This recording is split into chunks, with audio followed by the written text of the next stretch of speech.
வணக்கம். இன்றைக்கி வந்து டிஆர்பி பாலிடெக்னிக் 2021 ஃபிசிக்ஸில் 2 மார்க் கொஷினோட சொல்யூஷன் அண்டு கீ பார்க்கலாம். ரைட்டா, ஒரு கொஸ்டின் என்னென்னு பார்த்தீங்கன்னா, தயவு செஞ்சு நம்ம கொடுக்கக்கூடிய சொல்யூஷன் வந்தாலும் சரி, கீ இருந்தாலும் சரி, நீங்கள் ஒரு தடவை செக் பண்ணி பாருங்கள். ரைட்டா, எங்கே போய் செக் பண்ணணுன்னு கேட்க வேண்டாம். ஜஸ்ட்டு நம்ம ரெஃபரன்ஸ் புக் இருக்குது பார்த்தீங்களா, அதில் போய் பாருங்கள். அதை தவிர்த்து இல்லைனா நெட்டு இருக்குது, நெட்டில் இல்லாதது எதுவுமே இல்லை. அதனால் அதிலையும் ஒரு தடவை செக் பண்ணிக்கணும். ஏன் அப்படி சொல்லணும்னு பார்த்தீங்கன்னா, சொல்லக்கூடாது, பட் இருந்தாலும் சொல்ல வேண்டிய கட்டாயத்துக்கு நம்ம தள்ளப்பட்டுட்டோம். என்னென்னு பார்த்தீங்கன்னா, ஒரு கமெண்ட் ஒன்று வந்துச்சு. அதில் வந்து பார்த்திங்கன்னா, கீ வராமல் எப்படி நீங்கள் வந்து சொல்யூஷன் அதாவது கீ போடலாம் அப்படிங்கிற மாதிரி ஒரு கமெண்ட் வந்துச்சு. பரவாயில்ல, அதெல்லாம் இது மாதிரி கமெண்ட் நான் எத்தனை கமெண்ட் பார்த்துருப்பேன். ரைட்டா, சரி. அப்போ நம்ம என்ன சொல்ல வரோம் பார்த்தீங்கன்னா, அதில் நம்ம ப்ரீவியஸ் வீடியோவை பார்த்தீங்கன்னா, அதில் வந்து நம்ம ஃபார்முலா எல்லாமே சப்ஸ்டியூட் பண்ணி கரெக்டாக போட்டு ஆன்சர் கொண்டு வந்துட்டோம். கடைசியில் எழுதியில் பார்த்தீங்கன்னா மாற்றி எழுதிட்டேன், பவரை வந்து மாற்றி எழுதிட்டேன். அந்த வீடியோ நீங்கள் இப்போ முழுசாக பார்த்தீங்களான்னு தெரியல, பார்த்துருந்தீங்கன்னா கமெண்ட் பண்ணுங்கள். சார் ஒருத்தங்க கண்டுபிடிச்சி, சார் இந்த இடத்துல நீங்கள் மிஸ்டேக் பண்ணியிருக்கீங்க அப்படின்னு சொன்னாங்க. ரொம்ப நல்லது லெவல், நானே கவனிக்கலை. ஏன்னா வந்து நம்ம அவ்வளோ கஷ்டப்பட்டு ஃபார்முலா அப்ளை பண்ணி டெரைவ் பண்ணி கொண்டு வந்து கடைசியில் அந்த பவர்ஸில் நம்ம கோட்டை விட்டுருந்தோம். அப்படி கோட்டை உடையில் பார்த்திங்கன்னா என்டையர் ஆன்சரும் நம்ம இவ்வளோ கஷ்டப்படுறது இந்த 2 மார்க் கொஸ்டினும் ரொம்ப போயிடும். அதனால தான் இனிமேல் வர்ற எக்ஸாமினேஷன் என்ன சொல்லணும் பார்த்தீங்கன்னா, நம்ம கொடுக்குற சொல்யூஷனை நீங்களும் கூட ஒர்க் அவுட் பண்ணி பாருங்கள். அந்த ஃபார்முலா கரெக்டாக, அந்த கான்செப்ட் கரெக்டாக எல்லாத்தையுமே நீங்கள் செக் பண்ணி பாருங்கள். இதான் எங்களுக்கு வேலையாக கேட்டிங்கன்னா கண்டிப்பாக இதான் உங்களுக்கு இதான் வேலை. ஏன்னா நீங்கள் இதை செஞ்சு பார்க்குறீங்கன்னா அடுத்து வர்ற பிஜிடிஆர்பி எக்ஸாமினேஷனுக்கு கண்டிப்பாக உதவும். இதில் கேட்கக்கூடிய பெரும்பாலான சிலபஸ் வந்து பார்த்திங்கன்னா நம்ம பிஜிடிஆர்பி பிஜி அசிஸ்டண்ட்டுக்கும் பொருந்தும். ரைட்டா, அதனால் நீங்களும் ஜஸ்ட் இதை வந்து நமக்கு தேவைப்படாது அப்படின்னு ஒமிட் பண்ண வேண்டாம். கண்டிப்பாக வந்து நெக்ஸ்ட் எக்ஸாமினேஷனுக்கு உங்களுக்கும் கண்டிப்பாக உதவும். நீங்களும் கோ த்ரூ பண்ணிக்கங்க. ரைட்டா, நம்ம சொல்கிற அந்த சொல்யூஷனாக இருந்தாலும் சரி, கான்செப்டாக இருந்தாலும் சரி, நிறைய இது பார்த்திங்கன்னா ரொம்ப மல்டிபிள் சாய்ஸ் கொஸ்டின்ங்கிறதுனால நம்ம ரொம்ப டீப்பாலாம் போகிறது கிடையாது. ஏன்னா ப்ராப்ளத்துக்கு மட்டும்தான் நம்ம வந்து அந்த சொல்யூஷன் கொடுக்குறோம். ஏன்னா வந்து பார்த்திங்கன்னா சில விஷயங்கள்லாம் பார்த்திங்கன்னா நம்ம நிறைய சொல்ல வேண்டியிருக்கும். அதை வந்து ஒரு சிங்கிள் ஒரு கொஸ்டின்காண்டி ஒரு 10 நிமிஷம் நம்ம செல் பண்ண முடியாது. ரைட்டா, அதனால் அகைன் நான் சொல்கிற நான் புக்கும் சொல்லுறேன். அந்த புக்கெல்லாம் போய் பாருங்கள். அங்கேயும் கிடைக்கல அப்படின்னா நெட்டில் பாருங்கள், கண்டிப்பாக கிடைக்கும். ரைட்டா, சரி பார்க்கலாமா? சரி, ஃபஸ்ட்டு கொஸ்டின் பாருங்கள். All natural process taking place in the universe are irreversible. Therefore, the entropy of the universe is continuously increasing. இந்த பாயிண்ட்டு வந்து எந்த புக்கில் தேடினாலும் கிடைக்கும், நெட்டில் போனாலுமே கிடைக்கும். ஏன்னா வந்து பார்த்திங்கன்னா என்ட்ரோபி கான்செப்ட் நம்ம படிக்கையில் வந்து பார்த்திங்கன்னா இந்த பாயிண்ட் இல்லாத எந்த புக்குமே கிடையாது. இந்த பாயிண்ட் வந்து ரொம்ப சிம்பிள் தான். ரைட்டா, இன்க்ரீஸ் ஆகும் அப்படிங்கிறது போட்டிருக்கோம். ரைட்டா, இன்னும் என்ட்ரோபியை பற்றின நிறைய டீட்டெயில்ஸ்லாம் இருக்குது. ஜஸ்ட் நீங்கள் தெர்மோடைனமிக்ஸ் புக்கு நீங்கள் அந்த கார்கு பன்வால் அப்படின்னு ஒரு புக் இருக்குன்னு நினைக்கிறேன். நம்ம ஆல்ரெடி என்னென்ன புக்கு தேவைப்படுது அப்படிங்கிறது நம்ம டெலகிராமில் சென்ட் பண்ணியிருக்கோம். அந்த புக்கு பாருங்கள், பிடிஎஃப்பும் இருக்குன்னு நினைக்கிறேன். ஜஸ்ட் நீங்கள் பாருங்கள், இல்லாட்டி நான் நெட்டில் சர்ச் பண்ணிட்டு உங்களுக்கு சென்ட் பண்ணுறேன். ரைட்டா, so option D is a correct one. சரி, நெக்ஸ்ட் கொஸ்டின் பாருங்கள். Using the fundamental Poisson brackets find the values of alpha and beta which the equation கொடுத்துருக்காங்க பாருங்கள். Capital Q and capital P கொடுத்துருக்காங்க. when it is represents a canonical transformation. அப்போ ஒரு transformation வந்து canonical not canonical check பண்ணுறதுக்கு வேறு ஒரு method கூட இருக்குது. யூஸிங் தி டிரான்ஸ்ஃபர்மேஷன் அதுவும் கூட இருக்குது. ஆனால் நம்ம சிம்பிளாக யூஸ் பண்ணுறதுன்னு பார்த்தீங்கன்னா யூஸிங் தி பாய்சான் ப்ராக்கெட். அப்போ Poisson bracket is equal to 1 இருந்துச்சு அப்படின்னா transformation which is canonical. Otherwise that is not canonical. ரைட்டா, நான் கனானிக்கல். ரைட்டா, அப்போ இங்கே வந்து கனானிக்கல் அவங்களே மென்ஷன் பண்ணிட்டாங்க. ரைட்டா, அப்போ சொல்யூஷன் பாருங்களேன். இந்த கொஷின் வந்து பார்த்திங்கன்னா நம்ம வந்து கிட்டத்தட்ட 3 தடவை டெஸ்ட் வச்சுருக்கோம் இதே ஃபார்மெட்டில். ஆனால் இந்த கொஷின் வந்து பார்த்திங்கன்னா 2 தடவை, இந்த கொஷினை மட்டுமே நம்ம 2 தடவை கேட்டுருக்கிறோம். ரைட்டா, போன வீடியோலேயும் நம்ம சொல்யூஷன் கொடுத்துருக்குறோம். அந்த வீடியோவில் உள்ள காப்பியை தான் எடுத்து நம்ம இதில் போட்டுக்கிட்டு இருக்கோம். ரைட்டா, சரி. அப்போ பாருங்கள், என்னென்ன கேபிட்டல் P கொடுத்துருக்காங்க, கேபிட்டல் Q கொடுத்துருக்காங்க. ரைட்டா, நம்ம அந்த பாய்சான் ப்ராக்கெட் இருக்குது பாருங்கள். கேபிட்டல் Q, கேபிட்டல் P, அந்த சப்ஸ்கிரிப்டில் பாருங்கள் small q and small p. இதான் வந்து பார்த்திங்கன்னா இது பாய்சான் ப்ராக்கெட். இந்த பாய்சான் ப்ராக்கெட்டை எக்ஸ்பிரஸ் பண்ணுறோம். Doe q by doe q small q and doe p by doe p minus doe p by doe q dot doe q by doe p equal to 1. இதான் அப்படியே அதை வந்து நம்ம differentiate பண்ணி இதை வந்து அப்படியே சப்ஸ்டியூட் பண்ணணும். ஃபைனலாக என்ன கிடைக்கும் பாருங்கள். Alpha equal to 1/2, beta equal to 2. அப்படி ஒரு ஆன்சர் இருக்கா? இல்லை. அப்போ எந்த ஒரு ஆன்சருமே மேட்ச் ஆகலை, அதாவது none of the answers were matched. So இந்த கொஷினை அட்டன் பண்ணாலும் சரி, அட்டன் பண்ணவங்களுக்கு 2 மார்க் உறுதி. தப்பாக அட்டன் பண்ணாலும் சரி, இதில் வந்து எந்த ஒரு ஆன்சருமே கரெக்டாக இல்லை. ஸோ வந்து பார்த்திங்கன்னா இதுக்கு வந்து 2 மார்க் உறுதியாக இருக்குது. So be hope. ரைட்டா, சரி. ஸோ அதில் வந்து பார்த்திங்கன்னா 2 power 1.4 இல்லை காமா அப்படிங்கிறது வந்து பார்த்திங்கன்னா 1.4 வேல்யூ. அது வந்து பார்த்திங்கன்னா நம்ம டயட்டாமிக் மாலிகுல் கேஸ் இருக்குது பார்த்திங்கன்னா அதோட கூடிய காமா வேல்யூ ரைட்டா. சரி, அப்போ 2 power 1.4 = 2.639. So option B is a correct one ரைட்டா. சரி நெக்ஸ்ட் கொஸ்டின் பாருங்கள். A quantity of air at 27 degrees Celsius and the atmospheric pressure suddenly compressed to half of its original volume. Find the pressure at the end of the compression using the equation PV power gamma is equal to constant. ரைட்டா. சரி, இந்த question வந்து பார்த்திங்கன்னா இது நம்ம reference புக்கில் இருக்குது. Concept also is same. இந்த ஃபார்முலா எல்லாமே நம்ம பிஜிடிஆர்பிக்கு வீடியோ போடல எல்லாமே தெளிவாக கொடுத்துருக்குறோம் ரைட்டா. இன்னொரு ஆச்சரியப்பட வேண்டிய விஷயம் என்னென்னு பார்த்தீங்கன்னா, இந்த கொஷின் வந்து பார்த்திங்கன்னா CBSE 11th question 11th ஸ்டாண்டர்டுக்குள்ள question ரைட்டா. சரி, ஏன்னா வந்து இது வந்து எப்படி தான் நான் சொல்கிறேன்னு பார்த்தீங்கன்னா, இது வந்து இதில் வெப்சைட்டில் இருக்குது, நீங்கள் ஜஸ்ட்டு பார்த்தீங்கனாலே தெரியும் ரைட்டா. சரி, இதற்கான சொல்யூஷன் பார்க்கலாமே. அவங்களே கொடுத்துட்டாங்க இந்த ஈக்குவேஷன் யூஸ் பண்ணுங்க அப்படின்ட்டு. PV power gamma = constant. அப்போ என்ன பண்ணுறீங்களா, இது வந்து 2 கேஸ் கொடுத்துருக்காங்க. என்ன கேஸ்ன்னு பார்த்தீங்கன்னா P1 அதாவது இனிஷியல் ஸ்டேட், அது முன்னாடி வந்து பார்த்தீங்கன்னா அந்த வந்து வால்யூம் வந்து கம்ப்ரஸ் ஆகிறதுக்கு முன்னாடி ஸ்டேட்டு, கம்ப்ரஸ் ஆனதுக்கப்புறம் ஒரு ஸ்டேட் ரைட்டா. இந்த 2 ஸ்டேட் ரைட்டா. அப்போ கம்ப்ரஸ் ஆகிறதுக்கு முன்னாடி வந்து பார்த்திங்கன்னா V, அதாவது அப்போ என்ன எடுத்துக்கலாம் பாருங்கள், P1 = 1 அட்மாஸ்பியர் நம்ம அசியூம் பண்ணிக்கிறோம். V1 பார்த்தீங்கன்னா V, V2 = V/2. அதாவது அந்த கம்ப்ரஸ் ஆகையில் வந்து எப்படி இருக்குது V/2 அப்படின்னு ஹாஃபாக குறையுதுல. சரி, நெக்ஸ்ட்டு P2 கேட்டுருக்காங்க. அப்போ வந்து கம்ப்ரஸ் ஆனதுக்கப்புறம் அதுக்கூடிய ப்ரெஷர் என்ன அப்படின்னு கேட்டுருக்காங்க ரைட்டா. சரி, அப்படியே போட்டுரும். நம்ம வந்து டெம்பரேச்சர் 27 டிகிரி செல்சியஸ் அப்படியே வச்சு போட்டாலும் ஒன்றும் பிரச்சனை கிடையாது.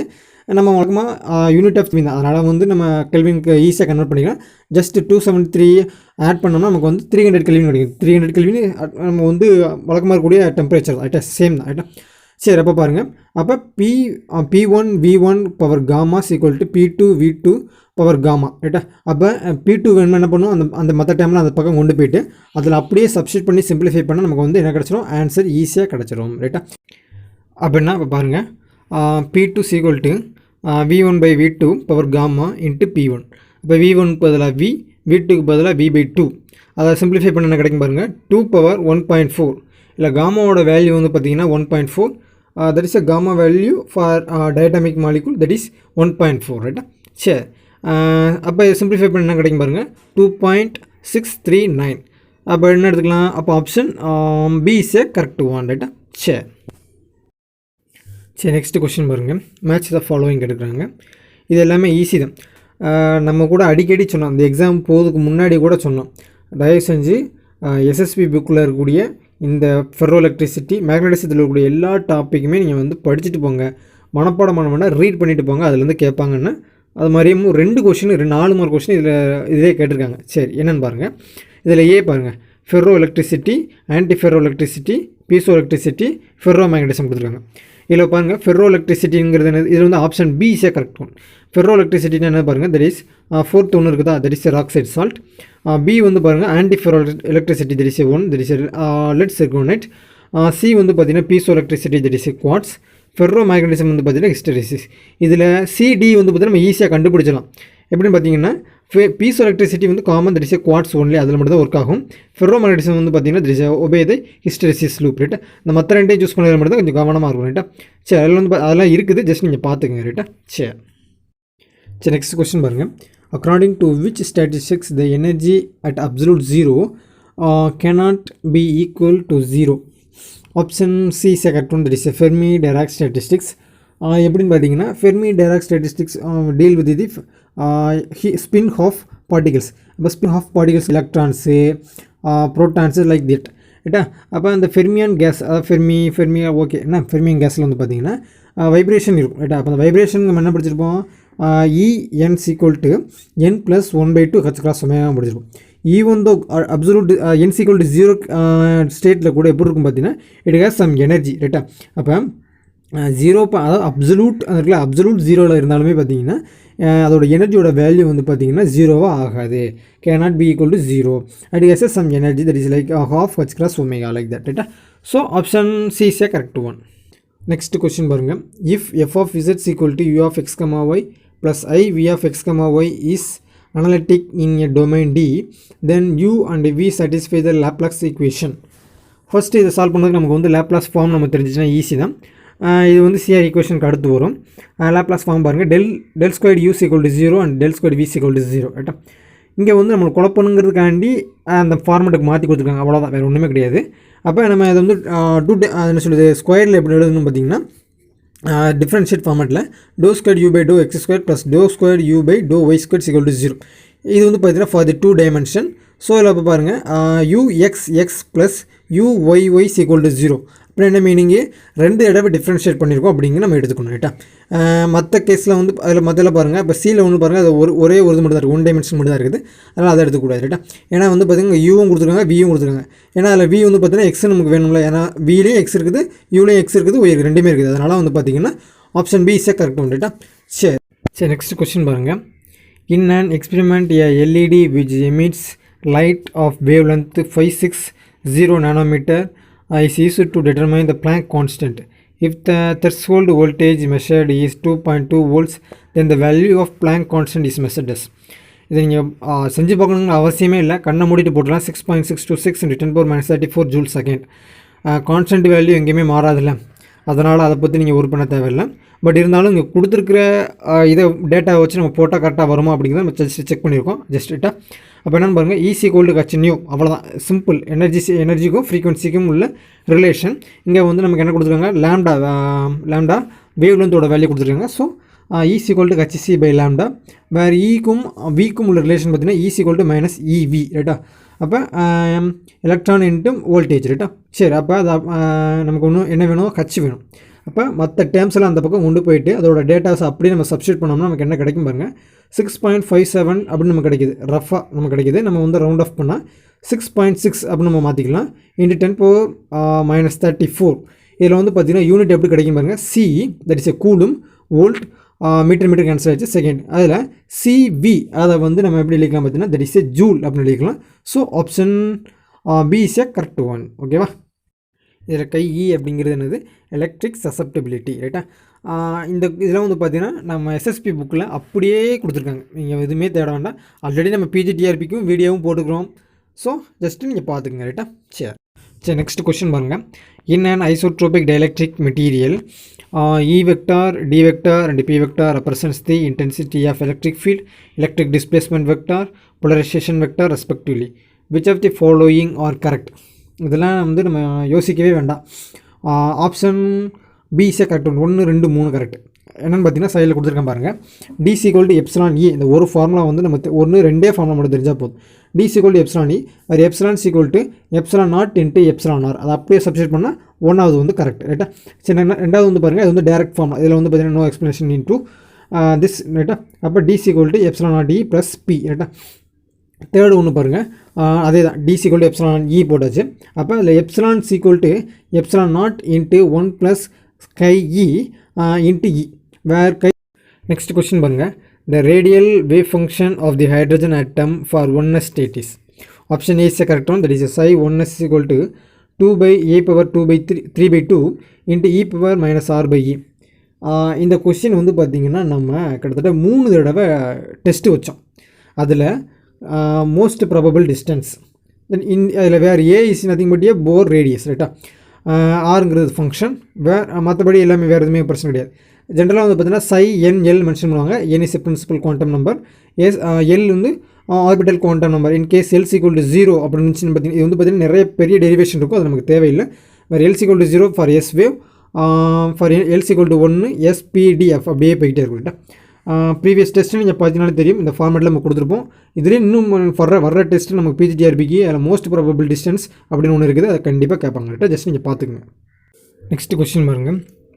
Identify the following circuit. Option A is a correct one. That is a Schmitt trigger. ரைட்டா, சரி. நெக்ஸ்ட் கொஸ்டின் பாருங்கள். எ 5 variable K map has. Option A is a correct one. That is a 32 cells. எப்படி வந்து variable கூட எத்தனை cells வேணும் அப்படிங்கிறதுக்கு நான் ஃபார்முலா பாருங்கள். Number of cells is equal to 2/n.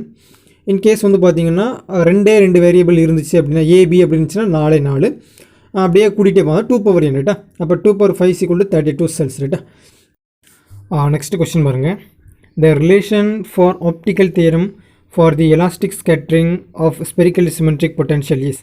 Option B is the correct one. That is total cross section sigma is equal to 4 by k squared into summation L is equal to 0 to k into 2L plus 1 into sin square del L, where del L is nothing but a phase shift. இந்த question கேட்பாங்க அப்படின்னு உறுதியாக சொன்னோம். எப்படி வந்து பார்த்திங்கன்னா scattering தியரியை பொறுத்த மட்டும்லேருந்து 2 கொஸ்டினாவது நம்ம எதிர்பார்க்கலாம். குவாண்டம் மெக்கானிக்ஸை பொறுத்த மட்டும் ஸ்கேட்ரிங் தியரி வந்து அவ்வளோ இம்பார்ட்டன் நம்ம சொன்னோம். நம்ம பிஜி அசிஸ்டண்ட் கிளாஸ் நடத்திலே வந்து பார்த்திங்கன்னா இந்த ஸ்கேட்ரிங் தியரிக்குன்னே ஒரு செப்பரேட்டாக ஒரு வீடியோ போட்டிருந்தோம். அதில் வந்து எல்லாமே கவர் பண்ணிட்டோம். அந்த வீடியோ நீங்கள் பார்க்கல அப்படின்னா தயவு செஞ்சு பிஜிடிஆர்பிக்கு நீங்கள் படிக்கிறீங்கன்னா ஸ்கேட்ரிங் தியரியில் அந்த வீடியோ மறக்காமல் பாருங்கள், கண்டிப்பாக உதவும். அதில் எல்லா ஃபார்முலாவே நம்ம கவர் பண்ணிட்டோம். Integral formula, total cross section, இந்த optical theorem, Breit Wigner formula, partial wave analysis, Born approximation, first Born approximation, phase shift expression, அந்த தீட்டாவோட வேல்யூ என்ன இருந்துச்சு, கண்டிஷன்ஸ் ஃபார் பான் அப்ராக்சிமேஷன், அதாவது லிமிடேஷன் இருக்குல்ல, எந்த எனர்ஜியில் ஒர்க் ஆகும், எந்த பொட்டன்ஷியல் ஒர்க் ஆகும், எல்லாமே எக்ஸ்பிளைன் பண்ணிக்கோ. ஜஸ்ட் நீங்கள் கோத்ரூ பண்ணிக்கோங்க. ரைட்டா? சரி, நெக்ஸ்ட் கொஸ்டின் பாருங்கள். நியூக்ளியர் ஃபிசிக்ஸ்லேருந்து அதே கொஷின் தான், திரும்ப திரும்ப ரிப்பீட்டடான கொஷின் தான். அதாவது பைண்டிங் எனர்ஜி, அதில் அந்த டாப்பிக்லேருந்து நிறைய கொஷின்ஸ் கேட்டிருக்காங்க. இந்த கொஷின் எடுத்தவர் வந்து பார்த்திங்கன்னா நியூக்ளியர் ஃபிசிக்ஸில் கொஞ்சம் இன்ட்ரெஸ்டான ஆளாக போல. பெரும்பாலும் நிறைய கொஷின்ஸ் வந்து அது கிட்டத்தட்ட நம்ம 3 கொஷின் பார்த்தோம் நியூக்ளியர் ஃபிசிக்ஸில். எல்லாமே வந்து பார்த்திங்கன்னா இது ரிலேட்டடாக தான் இருக்குது. மாசை வச்சு எனர்ஜி கண்டுபிடிக்கிறது, இதே தான் ரிலேட்டடாக கேட்டிருக்காங்க. சரியா? சரி, அப்போ பைண்டிங் எனர்ஜி இப்போ நியூக்ளியருக்கான ஃபார்முலா பாருங்கள். அதாவது பைண்டிங் எனர்ஜி கண்டுபிடிச்சிட்டு அதை நியூக்ளியஸால் நம்ம டிவைட் பண்ணணும். அதாவது நியூக்ளியஸ் அப்படிங்கிறது என்னது? திடீசிய மாஸ் நம்பர். ரைட்டா? மாஸ் நம்பரால் நம்ம என்ன பண்ணணும்? டிவைட் பண்ணணும். ரைட்டா? அப்போ அதற்கான ஃபார்முலா பாருங்கள். ZMP + NMN - M × C²/A. ரைட்டா? இதில் ZMP + NMN - M வந்து கழிச்சு அதை ரெண்டுமே போட்டுட்டு இந்த C² நம்ம மல்டிப்ளை பண்ணுறது காட்டிலும் 931 மெகா எலக்ட்ரான் வோல்ட் அப்படி நம்ம மல்டிப்ளை பண்ணுறோம், நமக்கு வந்து டேரெக்டாக கிடச்சிடும். இங்கே C² போட்டாலும் பார்த்தீங்கன்னா அது வந்து ஜூல் தான் கிடைக்கும். இது அகைன் வந்து நமக்கு வந்து என்ன கண்டுபிடிக்கணும்னா எலக்ட்ரான் வோல்ட் கன்வெர்ட் பண்ணுற மாதிரி இருக்கும். அதனால் நம்ம அந்த ஃபார்மேட் நமக்கு தேவையில்லை. ஸோ வந்து பார்த்தீங்கன்னா 28.243 mega electron volt by 4. The design nuclear நம்ம மாஸ் நம்பரால் டிவைட் பண்ணணும்ல. ஸோ 4ஆல் டிவைட் பண்ணால் நமக்கு என்ன கிடைக்கும் பார்த்தீங்கன்னா 7.06 mega electron volt. So option B is correct one. ரைட்டா? சரி, நெக்ஸ்ட் கொஸ்டின் பாருங்கள். A reversible heat engine can be 100% efficient if the temperature of the sink is. Option B is a correct one. That is at 0 Kelvin. At 0 degree Celsius அப்படிங்கிறது wrong. ஏன்னு பார்த்தீங்கன்னா கெல்வினும் டெம்பரேச்சரும் not same. ரைட்டா? வந்து அது வேறு இது வேறு. ஏன்னா வந்து 0 டிகிரி, அதாவது 0 டிகிரி செல்சியஸ் அப்படிங்கிறது வேறு. அது வந்து பார்த்திங்கன்னா நம்ம கெல்வினில் மாற்றும் போது எப்படி கிடைக்கும்? -273 அப்படின்னு நம்ம கிடைக்கும். ரைட்டா?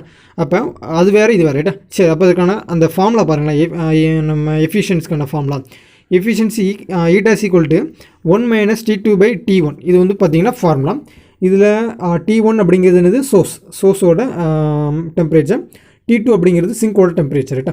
அப்போ நம்ம அந்த என்ன சொல்லியிருக்காங்க, எஃபிஷியன்ட் வந்து எப்போ இருக்குது? 100% இருக்குது. அதாவது 1 அப்படின்னு கிடைக்கணும். ஈட்டா = 1 அப்படின்னு நம்ம கிடைக்கணும். அப்போ ஈட்டா = 1 அப்படின்னு நம்ம இங்கே எப்போ கிடைக்கும் அப்படின்னு பார்த்தீங்கன்னா T2 = 0. T1 = 0 போட்டால் அது வேறு மீனிங். ரைட்டா? T2 = 0. அப்போ இங்கே T2ங்கிறது சிங்கோட டெம்பரேச்சர். ஸோ சிங்கோட டெம்பரேச்சர் நமக்கு 0வாக இருந்தால் மட்டும்தான் நமக்கு வந்து ஈட்டா வந்து 1 இருக்கும். So option B is correct one. Next question பாருங்கள். The signal received from a source is given as input to a CRO and the frequency of the sine wave shown in the measured as 500 Hz. The time period of the signal is. Option D is correct one. That is 2 millisecond. இதெல்லாம் easy தான். ஃப்ரீக்வன்சிக்கும் டைமுக்கும் relation நமக்கு inversely proportional. So T = 1/f. அப்போ frequency என்ன கொடுத்துருக்காங்க? 500 Hz. ரைட்டா?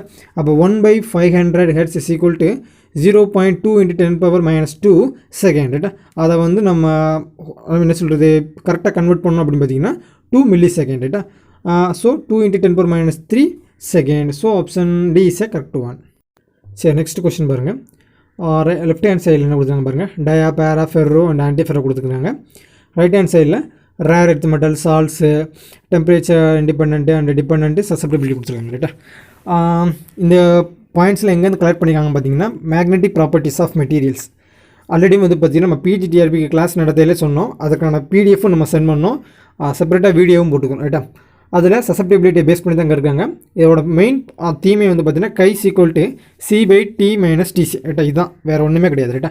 இந்த ரெண்டு தெரிஞ்சினாலுமே வந்து பார்த்தீங்கன்னா அந்த டெம்பரேச்சர் இண்டிபெண்டன்ட் அண்ட் டிபெண்டன்ட் சசப்டிபிலிட்டியை நம்ம என்ன கண்டுபிடிச்சிடலாம் ரைட்டா. நெக்ஸ்ட் வந்து பார்த்தீங்கன்னா அந்த rare earth metals and salts of transition elements வந்து பார்த்தீங்கன்னா நம்ம எஸ்எஸ்பி புக்கில் இருக்குது. ஜஸ்ட் கோத்ரூ பண்ணிக்கோங்க ரைட்டா. ஏன்னா எல்லாமே அவங்க எந்தெந்த மெட்டீரியல்ஸ் இது ஜஸ்ட் நீங்கள் நெட்டில் போனாலும் இது கிடைக்கும் ரைட்டா. சரி, ஃபஸ்ட்டு டயாமேக்னட்டிசம் வந்து பார்த்தீங்கன்னா அதில் தேர்ட் பாயிண்ட் இருப்பாங்க, டெம்பரேச்சர் இண்டிபெண்டன்ட் சசப்டிபிலிட்டி.